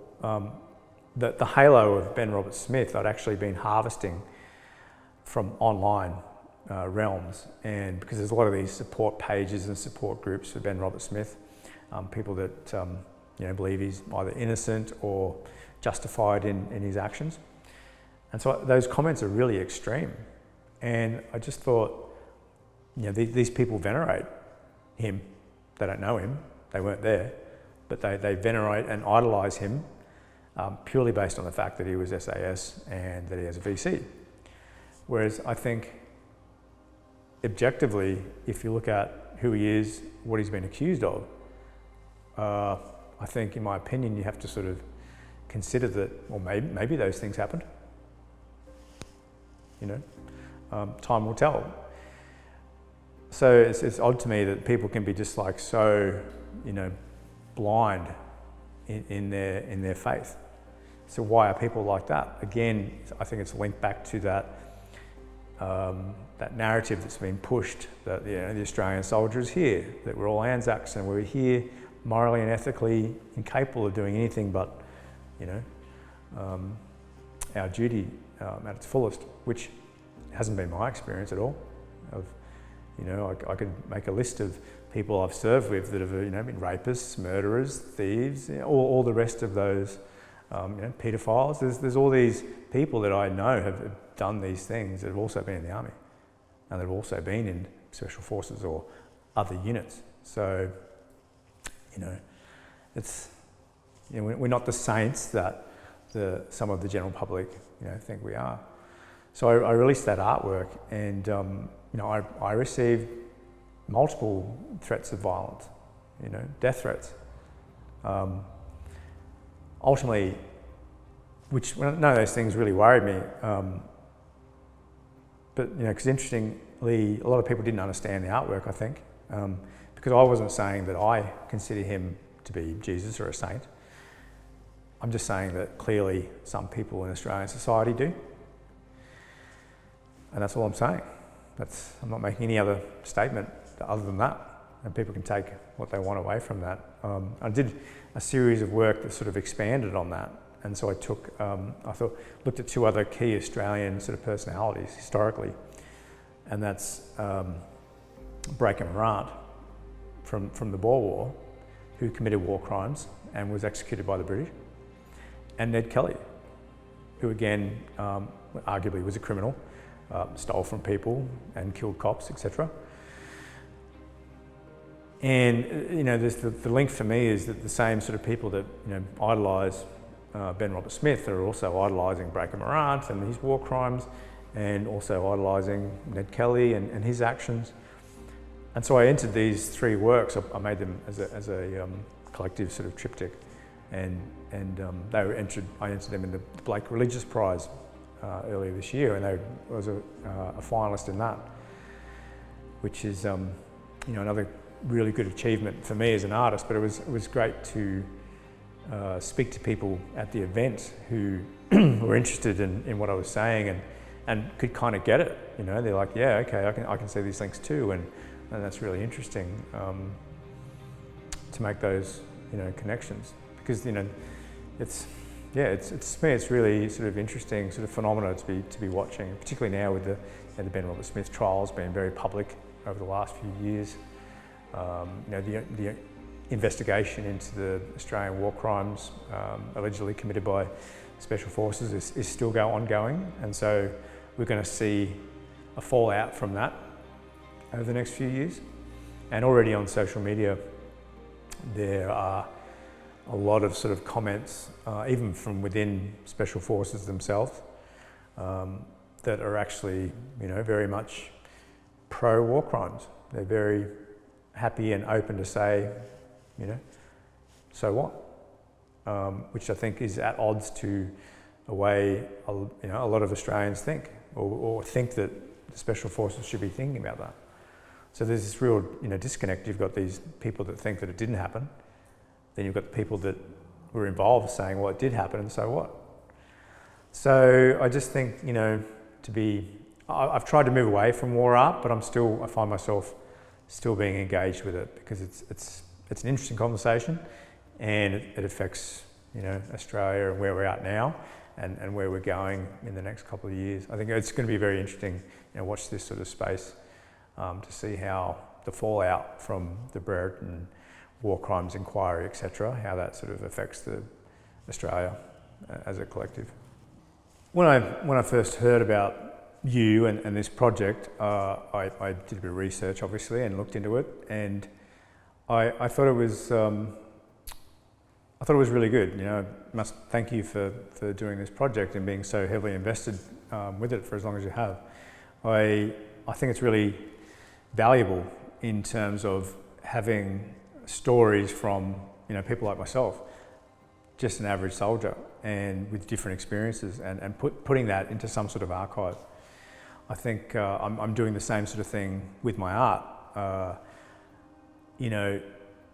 Very few of the entire Defence Force is Special Forces or moves on to higher sort of areas, and there seems to be a real focus on that because it sells books. It's very marketable. It sounds sexy, but ultimately there's a whole bunch of stories out there from people that weren't Special Forces. The majority of the army wasn't Special Forces.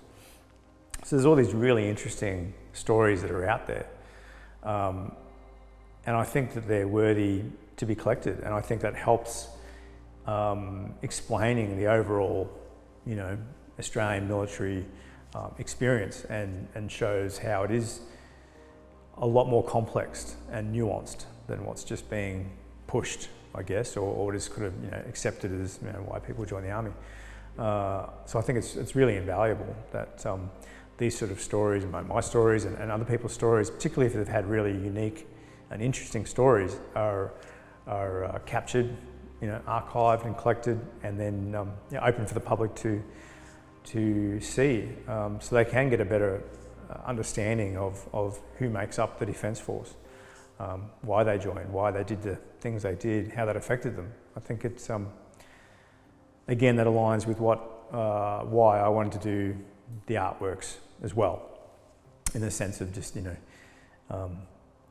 giving that insight into people that have military experience, the ADF experience. So I think it's really, really valuable, and it's also, I think, quite validating for the soldier as well. I think that's, I've spoken with a lot of soldiers who didn't, like I said, weren't Special Forces, but they might have had a 4, 10, 20-year career where they did their job as best as they could. But a lot of these guys, men and women that I've spoken to, can often go down to this rabbit hole of feeling that they didn't do enough. The interesting, again, phenomena I've seen is the veterans from, say, the 80s and early 90s that never served. I've had some of these men and women, all, in tears, telling me like, well, I would have gone, I would have deployed. Okay, you didn't. That's okay. You don't have to have deployed. And particularly in things like Anzac Day, etc. The whole, everyone's wearing medals, and a lot of people I've observed over the years, people were like having this, like this, it turned into this pissing contest. How many of you got? Wow, I've got 5. Well, I've got 7. Like, who cares? I actually made a deliberate decision to remove myself from that conversation a couple of years ago, and because by that stage I just, I was wrapping up 4 years in Afghanistan, and I'd arguably done more in those short years than I had in my entire military career, in terms of being in combat and being in that sort of space non-stop.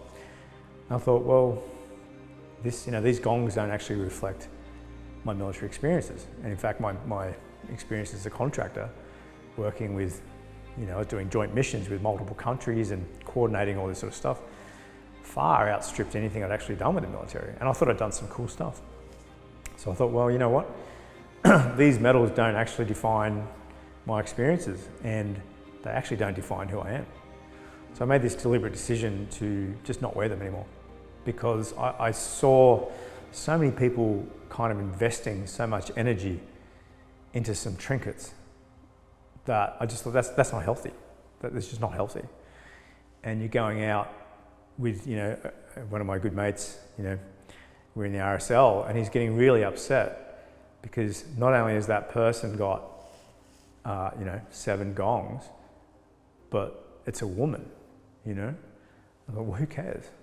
And even myself, with my multiple trips to Timor, because of the conditions, I was awarded an ICB, Infantry Combat Badge. So that becomes this huge thing as well within the infantry community. Maybe she has got 7 gongs, but she doesn't have an ICB, or he, or whatever, And I just thought, well, when I was deployed, there were guys there that never left the wire. There were guys there that just sold cokes in the canteen. They still got an ICB. So experiences vary, and just having this badge, this trinket, I just thought, nah, you know what? I'm not going to wear them anymore. I'm not going to be part of this. And I would go to these events, like Anzac Day, for example, and people kind of look at you like, didn't you deploy? I said, yeah, absolutely. Oh, well, where are your medals? And I'd just say, oh, they're in the car. They're on my jacket in the car. It's really hot. Why would I wear my jacket?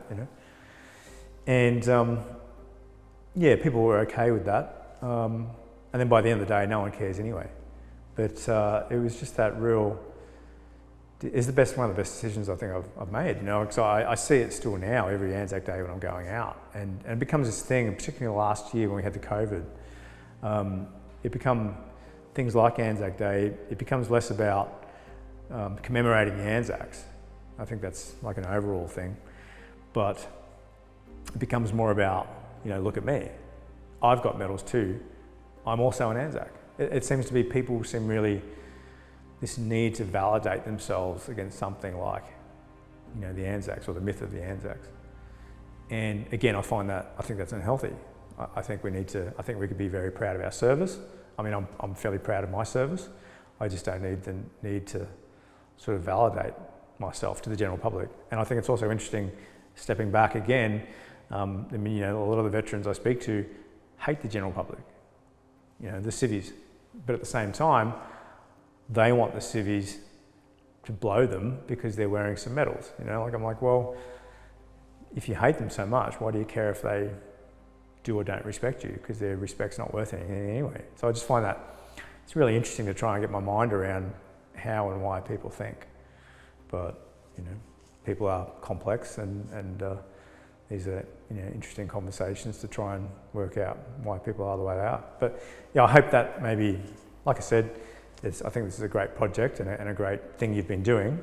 Again, to capture these stories, put them in a way that they're not really restrained by the agenda of a company or a media company that might have limitations about what people can say.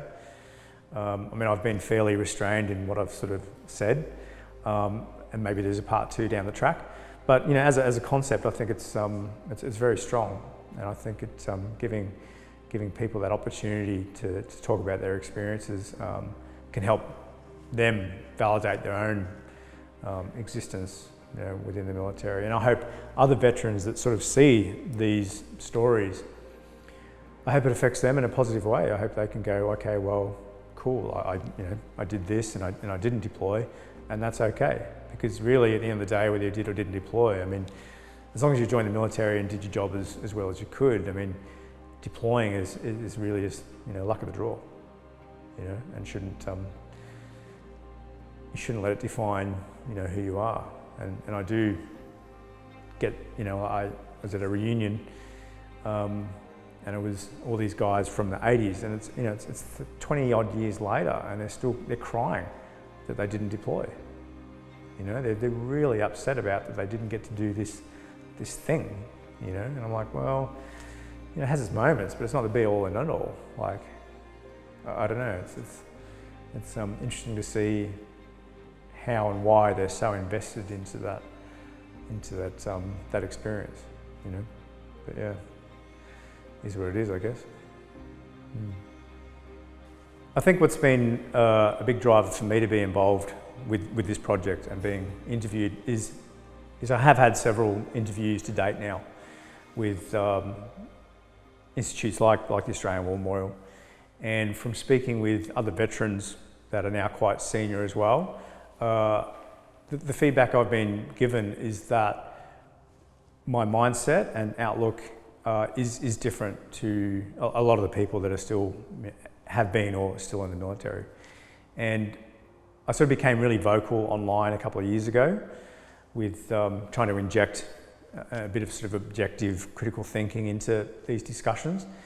And, you know, from the majority of people, I was copping a lot of flack, and even former friends, or friends, you know, were sort of like questioning why I was thinking that way. And my mindset was, why aren't you thinking that way? But then I started getting feedback from guys that are, you know, still in, guys that are quite reasonably senior in the organisation, guys that are in Special Forces. They would send me these private messages and say, look, really agree with what you're saying. You know, kind of wish that you were in the military and guiding people with the way you're thinking.